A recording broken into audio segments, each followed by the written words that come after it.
दोस्तों, अक्सर हम हल्दी की रस्म में हंसी, रंग और खुशियों की उम्मीद करते हैं। पर अगर वही हल्दी की थाली किसी की मौत की तैयारी का हिस्सा बन जाए तो ये कहानी है एक ऐसे ही घर की जहां दुल्हन की मेहंदी सूखने से पहले उसकी सांसें सूख गई। और सवाल रह गया, ये शादी थी या साजिश। गांव का बड़ा सा मकान, सुबह कैमरा ऊपर से नीचे पैन होता है। घर के बाहर हल्दी, रंगीन झाड़ियां, मॉडर्न लाइट, पूरा माहौल शादी का। पर बैकग्राउंड में रोने की चीखें। ये है उत्तर प्रदेश के एक छोटे से कस्बे में बना चौधरी परिवार का पुराना मकान। आज इस घर में हल्दी गीत नहीं, मौतम का सन्नाटा है। बीच में जमीन पर एक सफेद चादर से ढका शरीर, चादर पर हल्दी, पीले निशान चारों तरफ, औरतों का रोना। पुलिस वाले, फॉरेंसिक टीम एक कोने में बैठी है। अनन्या बैस की मां सीमा, बिखरे बाल, रुआसी आंखें। सीमा चिल्लाते हुए, किसने किया मेरी बेटी के साथ ये सब? कल तक तो हल्दी लग रही थी, आज कफन। ईश्वर भी कैसे खेल खेलता है। इंस्पेक्टर आरव, 35 वर्ष, तेज, शांत, पैनी नजर वाला आरव लाश पर हल्दी, गले में निशान। परिवार के चेहरे पर कहानी कुछ और झूठ कुछ और कह रहा था। कैमरा क्लोज आता है, चादर से झांकता अनन्या का चेहरा हल्दी में रंगा, पर होठ नीले पड़ चुके। हल्दी की रस्म नहीं, मौत की तैयारी थी। सच्चाई तक पहुंचने के लिए हमें चलना होगा 24 घंटे पीछे, जब ये घर सच में मुस्कुरा रहा था। INT वही आंगन, पिछला दिन सुबह। गाना चलता है, लड़कियां हंस रही है। अनन्या पीले सूट में शर्माती हुई बैठी है।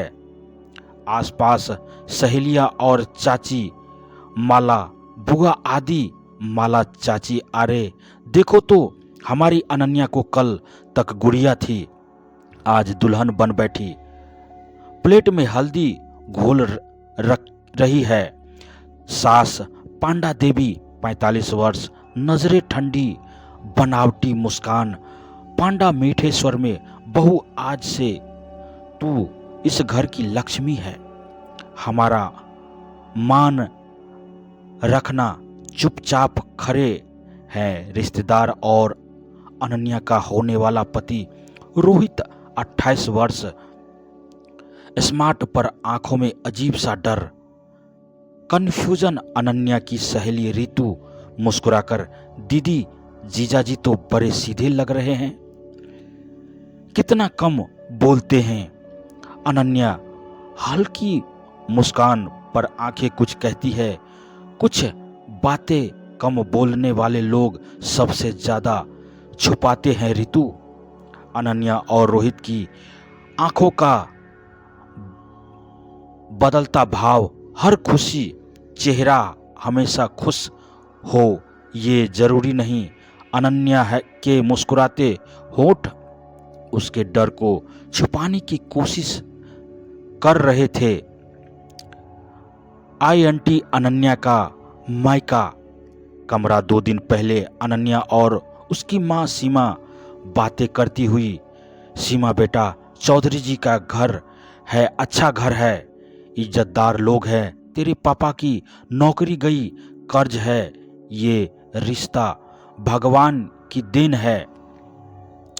अनन्या नजरें झुकी हुई, माँ, मैं बस इतना जानती हूँ कि रोहित जी ने अब तक मुझसे ठीक से बात तक नहीं की। बस एक बार फोन पे बोले शादी कर लो, सब ठीक हो जाएगा। आप सच में मानती हो कि सब ठीक होगा? सीमा, आंखों में पानी मजबूर। हर माँ चाहती है कि उसकी बेटी का घर बस जाए। तू हाँ कर दे, बाकी भगवान पर छोड़ दे। कभी कभी मजबूरियां इतनी ऊंची हो जाती है कि सच्चाई, शक, डर सब उसके पीछे दब जाते हैं। मोबाइल स्क्रीन पर मैसेज, रोहित प्लीज अनन्या बस एक बार भरोसा कर लो, ये शादी सिर्फ तुम्हारी नहीं मेरी भी जिंदगी बचाएगी। अनन्या मैसेज देखकर हैरान। हल्दी की रात, INT ससुराल, अनन्या का कमरा। हल्दी की रात, अनन्या के हाथ पैर पर हल्दी लगी है। वह आईने में खुद को देख रही है, आधी खुश आधी डरी। दरवाजे पर दस्तक, रोहित मैं अंदर आ सकता हूं? अनन्या चौंकती है। अनन्या जी आइए। रोहित आता है, इसके हाथ में छोटा सा गिफ्ट बॉक्स। रोहित ये तुम्हारे लिए गिफ्ट बॉक्स में एक छोटा सा पायल का जोड़ा।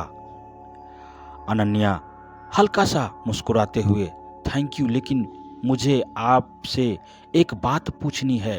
रोहित चेहरा सख्त, अभी नहीं, प्लीज सबके सामने नॉर्मल रहना, बस ये रिस्पेक्ट है। अनन्या नॉर्मल मतलब क्या छुपा रहे हो? आप मुझसे शादी से 2 दिन पहले तक आपने मुझसे ढंग से बात नहीं की। कल हल्दी है, पर आपको जैसे किसी और चीज की जल्दी है। रोहित कुछ बोलते ही होता है कि बाहर से पांडा की आवाज आती है। पांडा, रोहित कहाँ हो तुम? बारात की तैयारी करनी है, इधर क्या कर रहे हो? रोहित घबरा जाता है।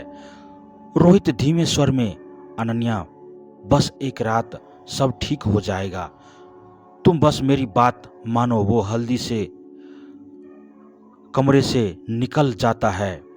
रोहित की घबराहट ने अनन्या के मन के डर को और बड़ा कर दिया, पर उसे क्या पता था उसकी जिंदगी में कल नाम की कोई सुबह ही नहीं लिखी। अनन्या की चिंतित आंखें, INT आंगन, वर्तमान दिन, सुबह, फ्लैशबैक कट होता है। हम फिर क्राइम सीन पर। इंस्पेक्टर आरव लाश का मुआयना कर रहा है। फॉरेंसिक डॉक्टर गले के निशान दिखाता है। डॉक्टर सर, प्राइमरी नजर में तो ये केस सुसाइड जैसा लग रहा है, पंखे से लटकते हुए मिला था, लेकिन गले के ये निशान से ये साफ ट्रायंगल के हैं, रस्सी के नहीं।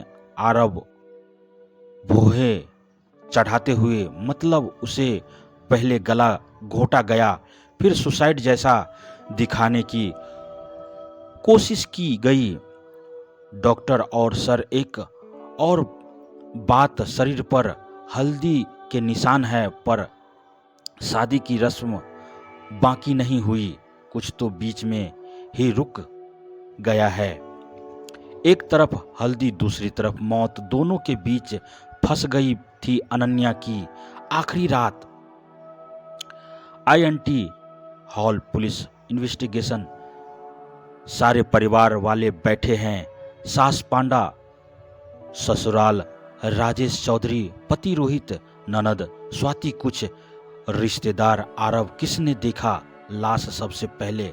पांडा आंसू पोंछते हुए, ड्रामा में मैंने साहब, सुबह पूजा घर जा रही थी, दरवाजा खुला था, अंदर गई तो मेरी बहू, मेरे घर की लक्ष्मी छत से लटकी हुई थी। आरव तेज नजर से, इतना बड़ा घर है, किसी ने रात में कुछ सुना नहीं? चीख, लड़ाई, कोई आवाज? सब चुप। ससुर राजेश, देखिए साहब, कल हल्दी थी, सब थके हुए थे, सब लोग देर रात सोए, हमें क्या पता था कि बहू दिमाग की इतनी कमजोर निकलेगी। आरव, मतलब आप कहना चाहते हैं कि आपने बहू के दिमागी हालत की जांच पहले कर ली थी? राजेश थोड़ा हकलाता है। राजेश, न नहीं, मेरा मतलब मैं बस यूं ही। इंस्पेक्टर नोट करता है। आरव रोहित की तरफ, शादी से पहले आप दोनों की बातें होती थी? कोई प्रॉब्लम, कोई धमकी, कोई झगड़ा? रोहित नीची नजर हक बकाया, नहीं नहीं सर, सब ठीक था। कैमरा उसके हाथ पर जाता है। हल्का सा चोट का निशान, जैसे नाखून से लगा हो। आरव, ये चोट कैसे लगी? रोहित, बस कल रात फिसल गया था। इन्वेस्टिगेशन में सबसे बड़ा सुराग अक्सर सबसे छोटे निशान में छुपा होता है। ननद स्वाति जो चुप बैठी है, पर चेहरा डरा हुआ। मैके का दर्द, दूसरी तरफ की कहानी अनन्या का मैका, छोटा सा घर। सीमा, उसका पति धीरज और छोटी बहन पूजा बैठे हैं। सामने इंस्पेक्टर आरव और कांस्टेबल। आरव, आपकी बेटी ने कभी शादी तोड़ने, रिश्ता जोड़ने या ससुराल से डरने की बात की? सीमा रोते हुए, साहब कल रात ही हमसे बात की थी। बोली, माँ अगर मैं खुश न रह सकी तो, अगर ये लोग मुझे। और फिर अचानक फोन कट गया। धीरज भीगी आवाज, हमने सुबह से कॉल किया पर किसी ने उठाया ही नहीं, और सीधा खबर आई कि आपकी बेटी ने सुसाइड कर ली। मेरी बेटी ऐसा नहीं कर सकती साहब। आरव, उसने शादी से पहले किसी का नाम लिया हो? कोई बॉयफ्रेंड, पुराना रिश्ता? सीमा तुरंत बोल पड़ती है, नहीं साहब, मेरी बेटी बहुत सीधी थी। उसने कभी कोई गलत काम नहीं किया। अगर कुछ गलत था तो सिर्फ ये रिश्ता। पूजा धीमे, डरते हुए, दीदी ने एक बार कहा था ये हल्दी की रस्म नहीं। पूजा, मौत की तैयारी लग रही है मुझे। आरव चौंक कर पूजा की तरफ देखता है। आरव, उसने ये क्यों कहा? पूजा कहती थी घर वाले कुछ छुपा रहे हैं। ये शादी सिर्फ मुझे बहू बनाने के लिए नहीं, कुछ और के लिए है। पर उसने मुझे साफ साफ नहीं बताया। अब ये साफ था कि सिर्फ मायका ही नहीं, खुद अनन्या भी किसी साजिश को महसूस कर रही थी। पिछली रात क्या हुआ? अनन्या का कमरा। पिछली रात देर रात कमरे में हल्की लाइट, बाहर से हल्दी के गाने की धीमी आवाजें बंद हो चुकी है। सब सो रहे हैं। अनन्या बिस्तर पर बैठी है, हाथ में मोबाइल, मैसेज टाइप करती है। माँ, मुझे डर लग रहा है, ये लोग कुछ छुपा रहे हैं। अगर मुझसे मिलने कल सुबह आ सको तो आना। वो भेजने ही वाली होती है कि दरवाज़ा अचानक खुलता है। अंदर आती है ननद स्वाति। स्वाति हड़बड़ाई हुई, भाभी जल्दी फोन छुपा लो, मम्मी आ रही है। अनन्या फोन छुपाती है। अगले ही पल सास पांडा और ससुर राजेश अंदर आते हैं। रोहित उसके पीछे। पांडा कड़क आवाज में, बहू, हमें तुमसे एक बात करनी है जो कल सुहाग की रात की इज्जत से भी ज्यादा जरूरी है। अनन्या डर से खड़ी हो जाती है। राजेश, देखो बहू, सीधे बात करते हैं, हमारे रोहित थोड़े बीमार है।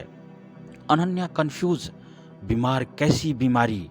पांडा चुप रहकर रोहित की तरफ घूरते हुए, ये मर्दों वाली कमजोरी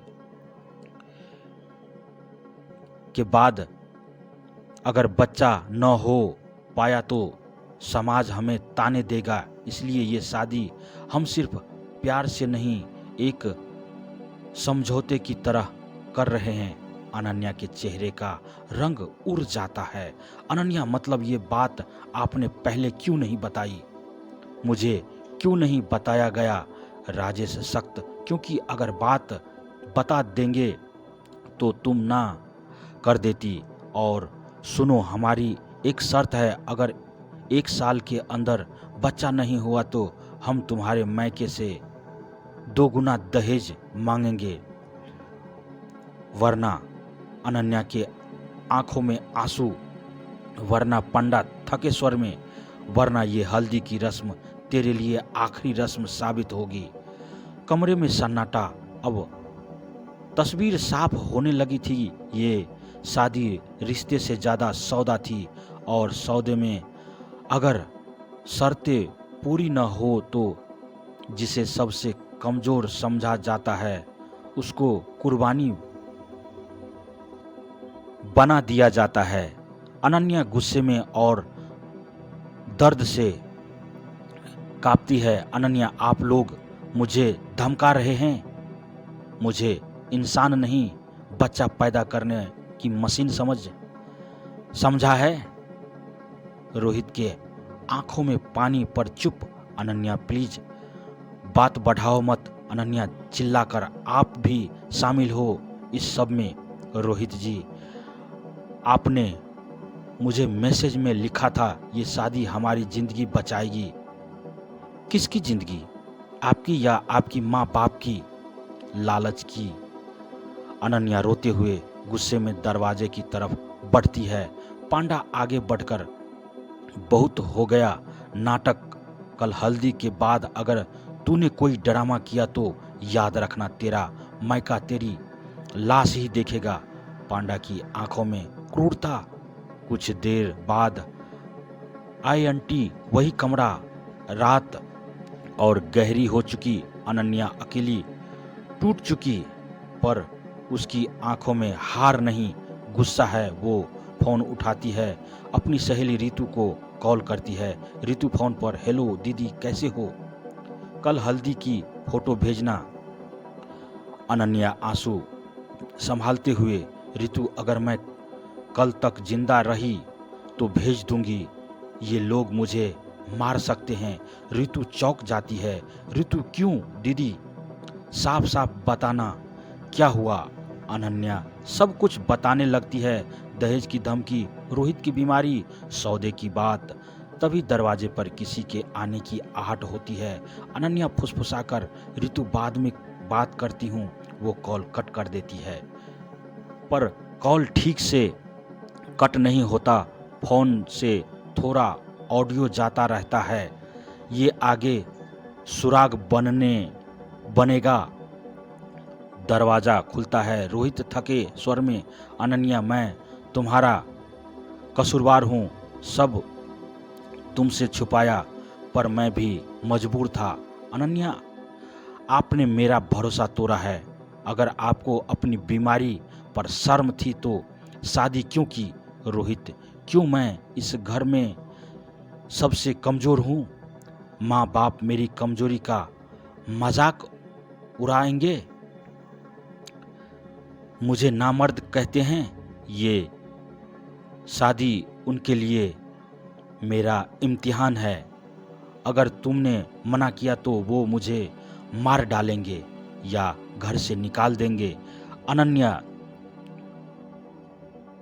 कड़वाहट से, और अगर मैंने हाँ कहा तो मेरी जिंदगी का क्या? मुझ पर दहेज का केस, बच्चा न होने पर ताने, और अगर मैं विरोध करूं तो मुझे मारने भी इन्हें देर नहीं लगेगी। रोहित चुप है। अनन्या, आपको सिर्फ अपनी जिंदगी बचानी है। रोहित जी, मेरा क्या होगा? इसकी किसी को परवाह नहीं। रोहित को धक्का देती है।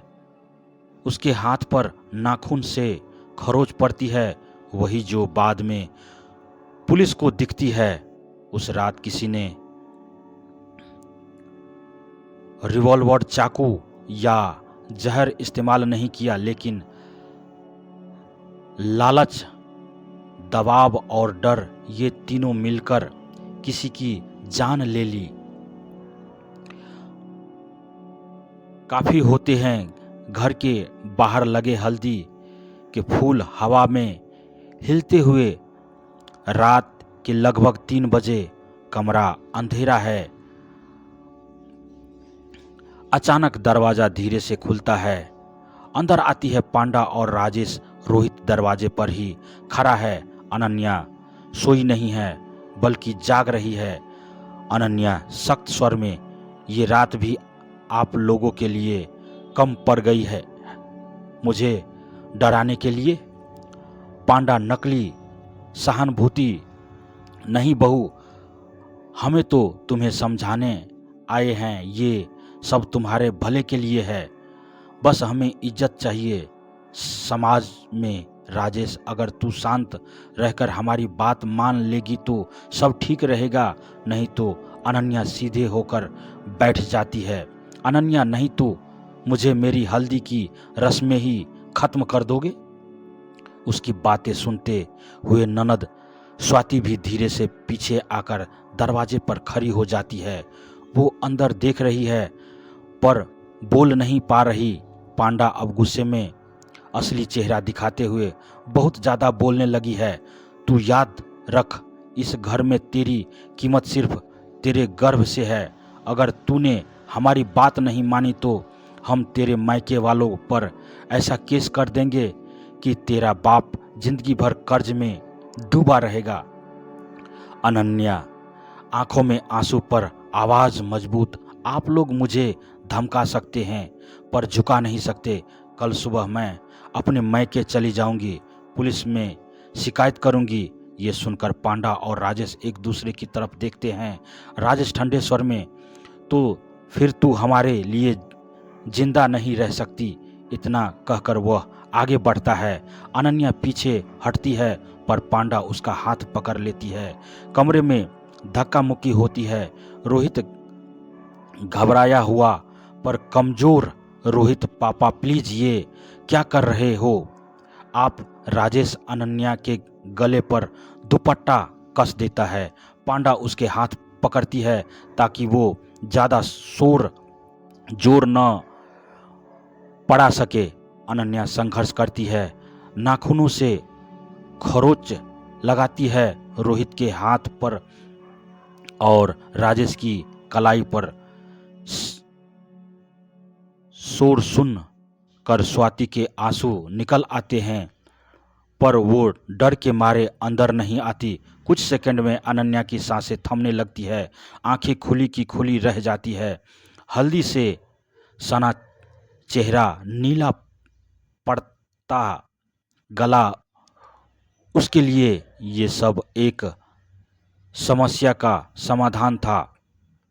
उसके लिए बहू नहीं, बस उनकी इज्जत पर लगे कथिक दाग की सफाई थी। अनन्या बेहोश हो जाती है, लगभग मृत।